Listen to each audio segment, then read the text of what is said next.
Bueno, pues Pilar Bernat, que ya ha sido presentada antes, es la que nos va a hacer la conferencia principal. La descubrieron, yo no estaba en Galicia,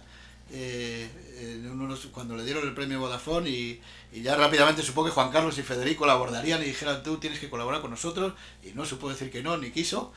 Y está aquí con nosotros a darnos la charla inaugural que escucharemos, o yo escucharé desde luego con mucha atención. Pilar, the floor is yours, que dice el otro. Quiero decir algo en inglés. Eso de la principal, o sea, viendo quién tengo delante, ya te digo yo que la principal no va a ser, pero bueno, por lo menos intentaremos colaborar en algo. Lo primero que tenemos que ver es el título de este encuentro, ¿no? Responsabilidad social tecnológica. Pues vaya tema, porque hasta ahora la tecnología estaba inmersa en la sociedad, pero ahora resulta que es la sociedad la que está inmersa en la tecnología. Entonces esto tenía tantas patas para cogerlo que dije, madre mía. Vamos a ver por dónde empezamos. Lo primero que os preguntaréis es por qué estoy aquí. Y yo creo que estoy aquí porque el día que me entregaron el premio de la Fundación Vodafone de Periodismo, que me hizo muchísima ilusión, no os lo podéis imaginar, después de tantos años de profesión, Francisco Román, el presidente de la compañía, me quiso agradecer en público el que yo normalmente procuro cubrir los actos de la fundación o procuro cubrir otro tipo de cosas que no son las que normalmente los periodistas solemos atacar con ganas. En aquel momento no tuve ocasión de responderle porque solamente estaba nerviosa y me levanté a recoger mi premio, pero lo voy a hacer hoy, ¿no? Porque realmente me gustaría decirle, no solo a él, sino a vosotros y a muchos que estabais allí, que lo sepáis que no lo hago por una cuestión de responsabilidad, ni soy muchísimo menos ni Santa Teresa ni aspiro a serlo, sino que es sencillamente por un mero interés tecnológico e informativo, porque lo tiene y lo tiene muy grande. Sin embargo, bueno, estaba yo allí recibiendo las felicitaciones, la gente se me acercaba y de repente un grupo encantador de personas, algunos de los cuales están aquí, se acercaron a felicitarme y de repente me pidieron allí en caliente si podía estar aquí hoy. Y yo, que soy una insensata, dije sí, claro, estupendo, porque yo a todo digo sí, ¿no? Sin pensar siquiera lo que luego tengo detrás, ¿no? Y yo soy una persona muy concienzuda, me gusta mucho prepararme las cosas, ni siquiera voy a una entrevista, aunque sea una entrevista a Paco, que lo conozco perfectamente, si le tengo que entrevistar yo me preparo mis entrevistas, con que imaginaros una cosa así, y de repente digo, oh Dios mío, digo, ¿qué voy a hacer, no? Me parece un entorno de muchísima responsabilidad para que yo vaya. ¿Qué hice? A ver, ¿qué hacen los ejecutivos cuando tienen este tipo de problemas? Recurren a un coach. Y esto está muy de moda. Pero resulta que los periodistas, si no llegamos a fin de mes, imaginaros para tener coach. Pues ni muchísimo menos. Pero hay algo de lo que sí puedo presumir, es de tener muy buenos amigos. Así es que llamé a la persona idónea, que es coach de mucha gente muy importante, y le dije, Dios mío, necesito un sparring que me ayude a preparar una conferencia que para mí es importante y que quisiera no decir demasiadas tonterías. Así es que se sentó conmigo y me empezó a hablar de algo que os quiero transmitir. Es psicología positiva. Esto es muy bonito. Yo soy historiadora y soy periodista y esta parte, ¿sabes? Yo suelo tener los pies muy a ras de suelo. Y me explicaba cómo desde que nacemos todos los seres humanos trabajamos en nuestras debilidades. Tenemos que luchar para empezar a hablar, tenemos que luchar para sostenernos, tenemos que luchar para empezar a andar, para empezar a educarnos, y no trabajamos normalmente en las fortalezas, pero las debilidades nos frenan y las fortalezas nos empujan. Y entonces llega un momento en que para tener éxito, para triunfar, para desarrollarnos plenamente profesionalmente, trabajamos nuestras fortalezas. Y claro, me pareció un paraguas interesantísimo para esta conferencia. Pero claro, diréis, ¿va a hablar de lo evidente? Pues no voy a hablar de lo evidente, porque yo le escuché con atención y de repente recordé algo que una persona que está en primera fila y que luego os hablará, seguro que recuerda también, que una vez nos invitaron a la Universidad de Oviedo a dar una conferencia en un entorno semejante al que tenemos hoy, y me impresionó muchísimo porque una de las directivas de la ONCE, no recuerdo si habló antes o detrás de mí, hizo un planteamiento, de esto ya puede hacer unos 5 años, ¿no? Más o menos, hizo un planteamiento que a mí me impactó, porque ella decía que le preocupaba mucho la tendencia que había en aquel momento y desde luego actualmente, de la desaparición de los teclados en los teléfonos móviles, porque para los invidentes el teclado era fundamental. Yo me acuerdo que incluso nos atrevemos a decir, no te preocupes, los teclados no van a desaparecer, pero verdaderamente me va dando vértigo porque efectivamente van desapareciendo. Pero no, no es verdad, realmente no es verdad. Así es que dije, volví y pensé, no hay que hablar de las debilidades que tiene la tecnología o de lo que todavía queda por recorrer. Hay que hablar de las fortalezas de la tecnología, porque es algo que verdaderamente es impresionante. Yo considero que la tecnología rompe muchísimas barreras, ¿no? Y que nos ha ayudado verdaderamente prácticamente a todo. Considero, y me gustaría que vierais bien esta imagen que os voy a poner y que describo para quien no la ve, es una rampa, es la típica rampa que se suele tener ahora en todos los edificios oficiales, en muchos edificios normales para acceder, ¿no? Yo considero que la tecnología es la rampa hacia la normalización. Creo que nos aporta tanto que si volvemos la vista atrás muy pocos años, vemos como hoy no podríamos vivir sin tantas cosas que tenemos a nuestro alcance. En cada rincón del mundo hay gente hoy en día trabajando para desarrollar la tecnología, para que cada uno adaptemos esa tecnología a nuestras necesidades y eso nos iguale y nos normalice. Y en eso voy a andar. Podría ponerme a hablar ahora mismo de cómo ya los teléfonos móviles, como decía antes Enrique, puedes mover la pantalla con los ojos o cosas por el estilo, pero estoy segura de que si yo me metiera en fango tecnológico, los de la primera fila me apedreaban, porque normalmente soy yo la que está ahí, ellos son los que me enseñan a mí, y estoy segura que para vosotros va a ser un placer infinito escuchar, porque lo es cada día para mí, a Javier, que os hablará en nombre de Nokia y que no os podéis imaginar, o sea, siempre es un espectáculo escucharle, no sabéis lo que me ha enseñado. Por tanto, no me voy a meter en ese fango. A Jesús, que viene representando a Samsung, a otras personas que todavía no han llegado, como Larry Bensadón, que es uno de los mejores ponentes que hay en este país y que vendrá hablando en nombre de Doro. También supongo que hablarán, digo, los chicos, porque es gente muy joven de BQ, y que creo que debemos sentirnos muy orgullosos porque es una empresa nacional, mejorando lo presente, y que está haciendo unas implementaciones buenísimas y que creo que es fantástico que los tengamos en cuenta. Pero ellos os van a hablar de las cosas que hacen los aparatos, por tanto yo digo, vamos a ver, si va a haber esos ponentes, ¿yo de qué hablo? O sea, sería ridículo, ¿no? Porque ya os digo que podría caer en un error tremendo. Así es que lo primero que pensé es una cosa que por supuesto ha salido ya a la mesa, ¿no? Suele salir habitualmente, que es el tema de nuevas tecnologías. ¿Qué son las nuevas tecnologías? De nuevas ya yo diría que tienen poco, o sea que tendríamos que empezar por ahí. He puesto ahí unos cuantos nombres que muchos reconoceréis, porque Roberts unió un ordenador entre dos universidades a través de un medio que normalmente se conduce la voz, que es el cobre. En el año 45, si no recuerdo mal, algo por el estilo, Martin Cooper inventó el teléfono al frente de un equipo de Motorola en el año 73, y la supercomputación, ahora que tanto hablamos de Big Data y que efectivamente lo han mencionado las personas que han abierto el Congreso, creo que Cray desarrolló el primer supercomputador y lo puso en marcha en el año 72. Bob Metcalfe desarrolló Ethernet y el año pasado tuve la grandísima suerte y el honor de que me invitaran a celebrar el nacimiento de Ethernet en Palo Alto, y de eso hace 40 años. Y creo que ayer y antes de ayer hemos visto todos en los periódicos cómo se celebraba creo que el 25 aniversario de la World Wide Web. Por tanto, he puesto una imagen para los que no veis, que es un iceberg. Yo creo que la tecnología se puede comparar con un iceberg. Solo vemos lo que sobresale de repente, pero no vemos todo lo que hay debajo, que no os podéis imaginar es muchísimo más. Normalmente, sobre todo los periodistas, tenemos la culpa de esto. Samsung lanza el S5, ¡wow! Samsung lanza el S5, todos ahí como locos. Venga, todo el mundo se entera de que Samsung ha lanzado un S5. En principio la gente no sabe ni para qué sirve el S5, ¿no? Pero Samsung ha lanzado el S5.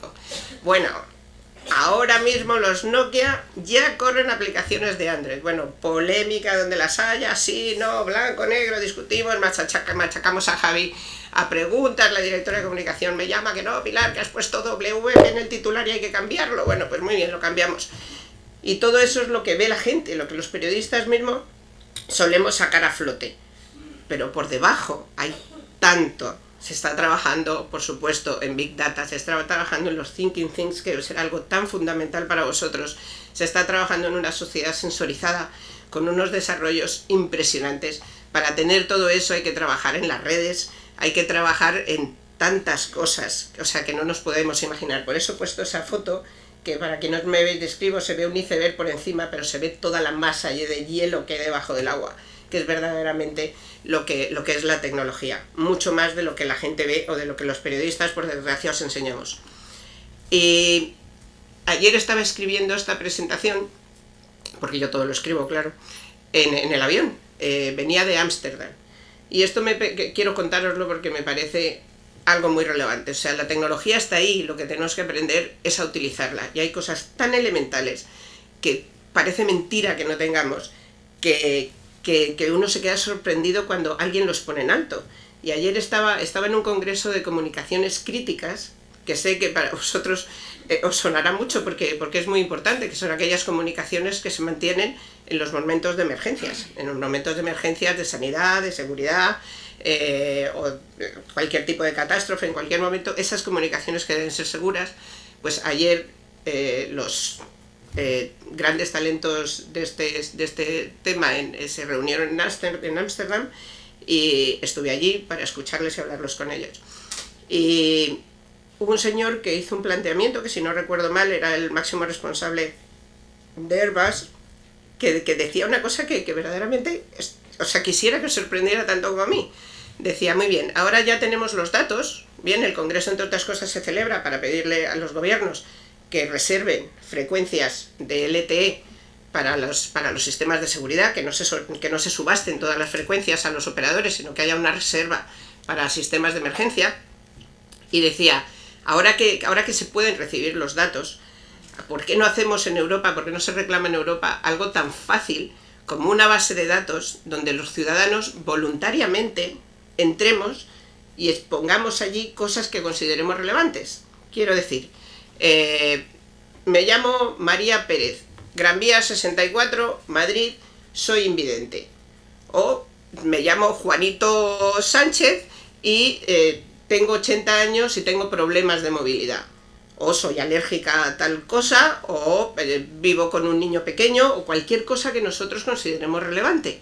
¿Os podéis imaginar lo que eso ayudaría a los sistemas de seguridad, a los sistemas de sanidad, a los bomberos en un momento crítico?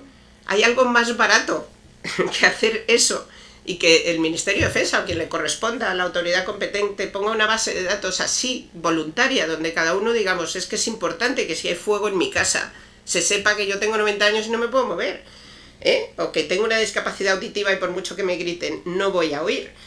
Y es que esas personas cuando los sistemas de emergencia llegan a los sitios, tengan una base de datos que van abriendo por el camino, que les llega a sus terminales y saben con qué se van a encontrar. O sea, supongo que es muy fácil y además muy barato, ¿no? Y sin embargo dices, caray, tanta responsabilidad social tecnológica y esto no se le ha ocurrido a nadie y esto es algo que tenemos en nuestras manos, ¿no? Y os lo quería contar porque fue una de las cosas que más me impactó. Por supuesto, si hablamos de enseñanza, que estamos en una universidad, por eso también lo he querido traer, antes estudiar en Harvard o estudiar en el MIT era algo que estaba al alcance de nadie o de muy pocos. Es más, venir a la universidad, todos recordamos las épocas en que para venir a estudiar a la Complutense o a la Autónoma la gente se tenía que venir a Madrid porque no había universidades en provincias, o sabemos perfectamente los problemas que hay de educación en los entornos rurales. Esto se ha acabado, o sea, hoy se está virtualizando la enseñanza. De hecho, los americanos dicen que el sistema de enseñanza actual es insostenible. ¿Qué quiere decir eso? Que si yo ahora mismo quiero estudiar en Harvard, puedo estudiar en Harvard.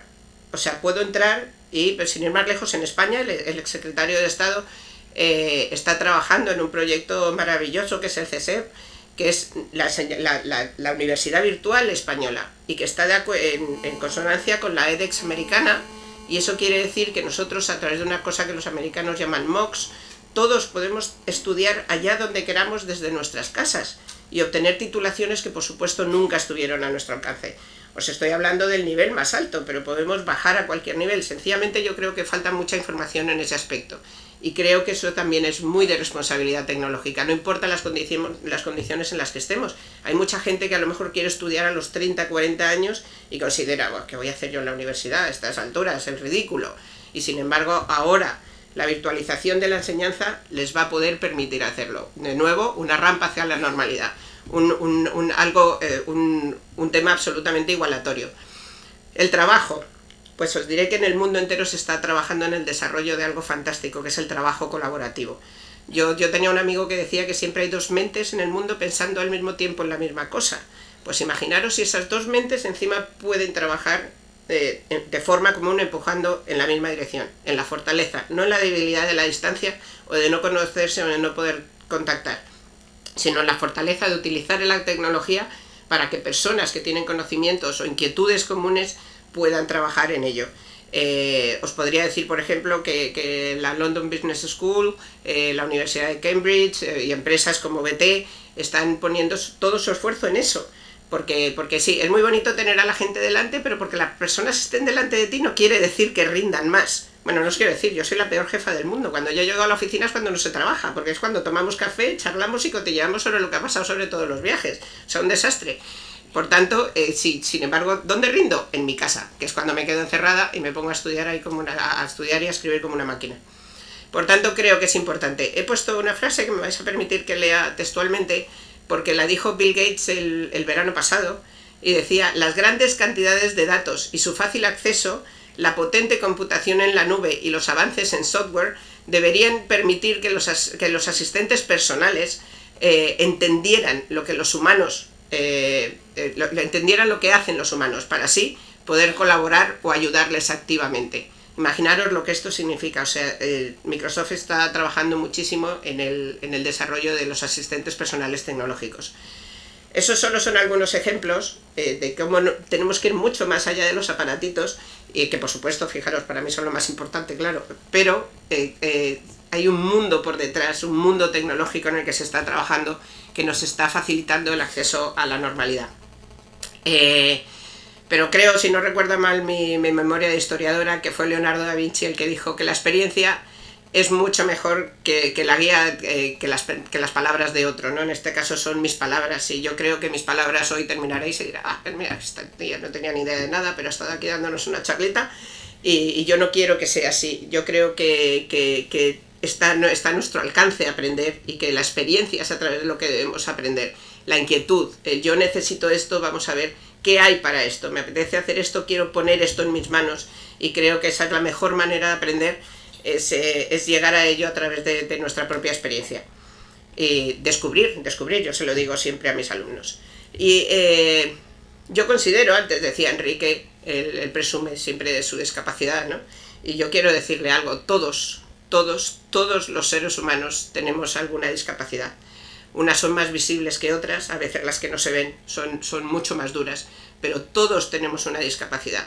Y la tecnología está ahí para ayudarnos a todos. Por tanto, yo creo que la única discapacidad que no nos podemos permitir ninguno hoy en día, ninguno, es la discapacidad tecnológica. O sea, hay que aprender tecnología, hay que procurar integrarse en esa sociedad que hoy está inmersa en la tecnología. Y vuelvo a mi coach, que para eso se vino a tomar el té conmigo, para contarme las cosas. Y para quien no lo veis, aunque él me hizo un dibujo, y yo digo, verdaderamente conoce mis limitaciones, pero yo creo que se ha pasado muchísimo, porque me dijo: ¿qué es esto? Y dije: ¿cómo que qué es eso? Una bellota. Y en efecto he puesto una imagen de una bellota simple y pura. Creo que todos distinguimos una bellota. Y me dice: no, Pilar, estás equivocada, eso no es una bellota. Eso es un roble, es una encina, es un alcornoque. Me dijo: oye, la tecnología la hemos cogido. Bueno, él me hablaba de de la parte humana, yo os hablo de tecnología, la hemos sembrado, la hemos regado, la hemos hecho crecer, porque ya os he dicho que ya no es nueva. Es nuevo todo lo que pasa que se desarrolla en esta era digital, pero cuando la gente dice las nuevas tecnologías, se refiere a Internet, y no estamos en eso. La tecnología es el buen árbol que nos da sombra y nos cobija a todos. Y ese es el mensaje que yo quería dejaros para abrir este congreso. Muchísimas gracias.